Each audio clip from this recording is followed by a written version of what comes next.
I'd also like to introduce Mitesh Bora. He's the president of InfoBeans. InfoBeans, 16 years old. Not me, of InfoBeans. the company. Really good for 16. So I don't know, when everybody says you're an expert at something, I kind of have to go, well, maybe not. So what we're going to talk about today is outsourcing. From what I understand, when we started kind of this discussion with Draper, it's kind of a challenge to figure out how to go from A to Z. Let me start out by asking, how many people consider themselves non-technical founders? Okay, so that's about half or so. So that's good. You get the A or the B presentation that way.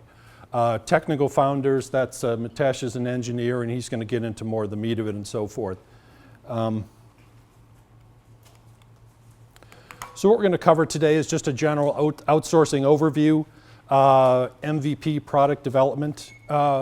How many weeks into class are you? 2.5. Third week, okay.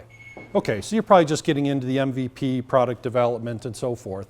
And then, yeah, if you have any questions that, if I say anything interesting, just holler. Otherwise, we'll kind of run through this. And then for the agenda today, I'll give a talk, kind of go through a few slides and so forth. Mitesh is going to kind of interject or kind of talk more on a technical level. And then we're going to listen to your pitches. So we have a certificate. So the pitch winner wins 20 hours of free consulting time, help writing specs, or whatever web development, mobile development you need. So we'll talk about that. Non-technical founders, I mentioned, making requirements clear, potential issues as far as communication, payments, product, work quality, and transfer of work, and then legal issues. So InfoBeans, it's a 700-employee software company, publicly listed in India, offshore provider. Web, mobile application development, business process automation. You see our areas: business, custom business application development, quality assurance, and automation engineering. UX, UI, so user interface, user experience, and big data, which is obviously huge right now, just all the activities in that area, fintech and so forth.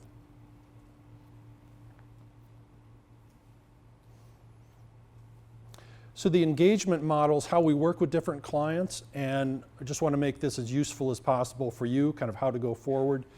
So the first way we work with people is under time and materials. So time and materials is if the specs are unclear, so early stage, you're kind of working through what the process is, what you're going to build and so forth. Time and materials is an hourly rate plus any expenses if there's travel and so forth. So that's the simplest way, but that's how we work with most people.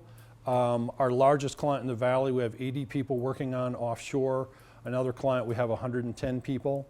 Both of those companies started out with one person, expanded to two, a whole team, and so forth. Fixed price is if the requirements are clear, if you have exactly what you want to do. Certainly for larger clients, we can give a fixed price, a bid basis. Offshore, most of our people are in India. Headquarters are about an hour south of Mumbai. Town called Indore, where Mitesh is from. On-site, we also offer on-site staffing as needed.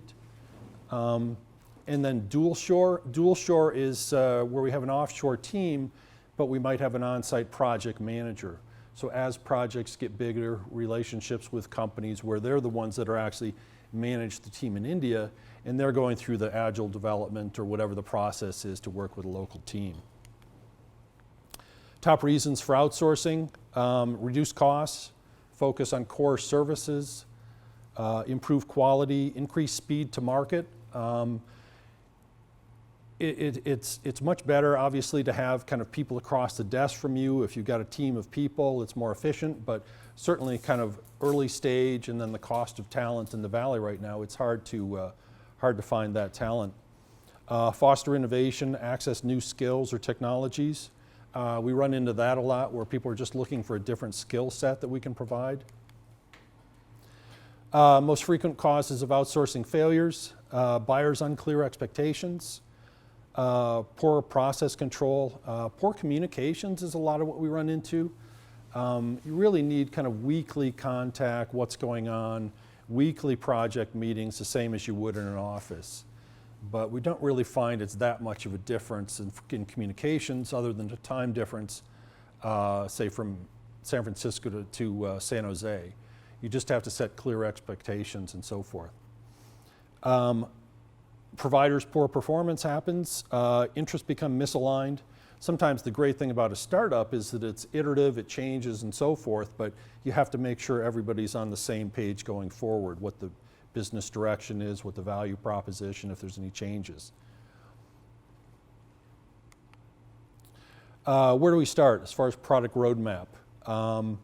Where you're at right now probably, and I read through, it was interesting, your directories, great, a lot of international people here. I lived in Paris for 3 years, worked for France Telecom, worked for the British government, worked for a Japanese company, working for an Indian company now. So you're probably working through the business model canvas. I think it's a great way to, very succinct way, what's your value proposition, your costs, et cetera, who's the customer. Customer discovery, user personas, questionnaires. Solve one problem at a time. Sometimes I run into that with startups, they're trying to do too much. You just have to focus on what is the one issue, what is the one problem you're trying to solve before you do anything else. Clear specs up front. We work with several companies. One guy, VP of sales, had a great background on the sales side, but he wasn't sure how to take his concept forward. We started with him with a PowerPoint presentation. Another person we've been working with didn't really have any background at all. She just had an idea, and we've been working with her. So we just kind of get what are the specs, the nice to have, or required specs, nice to have if you have funding and so forth. And the time up front reduces cost and pivots later. In other words, the sooner the better you can define what your startup is, what your opportunity, and so forth, the less back-end time you're going to have for change and cost. And I'm leaving a copy of this presentation if anybody would like this later. Again, where do you start? Infrastructure, database, language. Mitesh can talk about infrastructure, kind of what you start with. A database is critical, kind of long-term. What language? Is it Python, Ruby? Why do you pick one versus another? Deliverable milestones by phase. So if you're working with a third-party provider, try to break it into bite-sized chunks. What are you getting? When is it going to be delivered? Is it based on, okay, they get login access, or break it into smaller pieces? You can also control kind of how the work they're doing. You see what their timeline is, but also it leaves, there's an opportunity to break it off if it's not happening for you too. Be clear on the financial model. Everybody has great ideas, creative process and so forth, but sometimes the financial model is a great way to just look at it very practically. How many units you're going to sell, what's the price, and when you cross-reference that, you think, well, okay, they're not going to pay X price, and what's the margin, and so forth. How many steps to revenue? You need to monetize as soon as possible. So as you're building out your app, your mobile app, your website, just think, if I click once, twice, 3 times, call to action, you need to monetize as soon as possible. Feedback from family and friends is great, especially in the early stage. You might be worried about your idea, getting feedback from people you know, but also, you want people to tell you that it's terrible, or I don't get it. The sooner you kind of get done with something, if it's not the right startup or idea or whatever, and the course correction, the sooner the better off you are. Non-technical founders. My background's really sales and marketing. Worked for Accenture, PriceWaterhouseCoopers, France Telecom. So kind of a consulting background. I sold enterprise software, but I don't know how to code or that level of detail. But it's really, I renovated a 1910 Edwardian house. You just have to ask the right questions, whether it's construction, building house, renovating, every other field, you can do it. What is the goal of the MVP, the minimal viable product? Is it to generate users, subscriptions, revenue, or just to test the concept? So maybe if it's under a $10,000 price tag, maybe it's a throwaway, $20,000 or whatever. That's kind of your determination. Other things you might look at is buy versus build options, meaning maybe there's another way to do it where you don't have to build everything from scratch early on. Look at companies, and I'm not sure if I'm pronouncing it right, Zapier. They do a lot of connection between different applications. If you have an idea, Google white label and see what comes up. Maybe there's some way you can white label a product just to get into the market and test it out. APIs give you access to maybe a new area, especially like financial services, fintech. It's very expensive as far as compliance. So there's a company called Yodlee. There's several companies that will get you into that market without having to develop it. Also look at open source projects, source code, Creative Commons. Maybe there's some other ways that you can structure kind of early phase product development, MVP. The other thing about finding open source projects is you might find a developer with some experience in your area that's put something up there, or that you see what they're doing and you work with them going forward. The other thing about from a non-technical founder perspective is just you can start at this stage, move a business forward. Obviously it's better if you have a technical team, and you certainly generally will not get funding from a VC unless you're farther along and really have a technical team and infrastructure. But I'd recommend hiring them as a contractor before making them co-founder or CTO, or strike up a deal, whatever. But to be joined at the hip, if you're not sure if it's going to work out, might not be a good idea. Obviously equity, if you need to do that kind of early on. You might find a great partner though and move forward, but I'm just cautious to spend 3-4 months working together, kind of get a sense that you're on the same page. It's much easier if you can draw everything, draw it on paper, draw it, send them designs and so forth.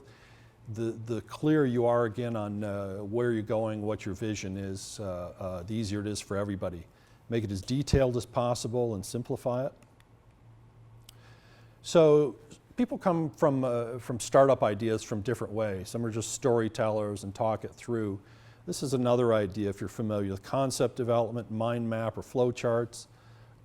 This is a website, Coggle, as you see, coggle.it.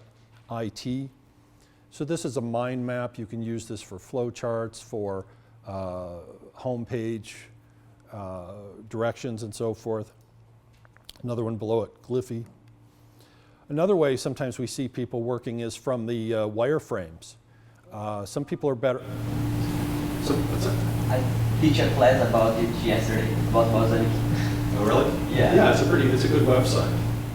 So the idea with this is just some people are more visual. They want to work from a home page. They start with a home page. If you push this button, where does it go? And this is more visual. And then really the third way I mentioned the financial model of units, process, break it down that way before you come here. So people with different skills come at it from a different direction.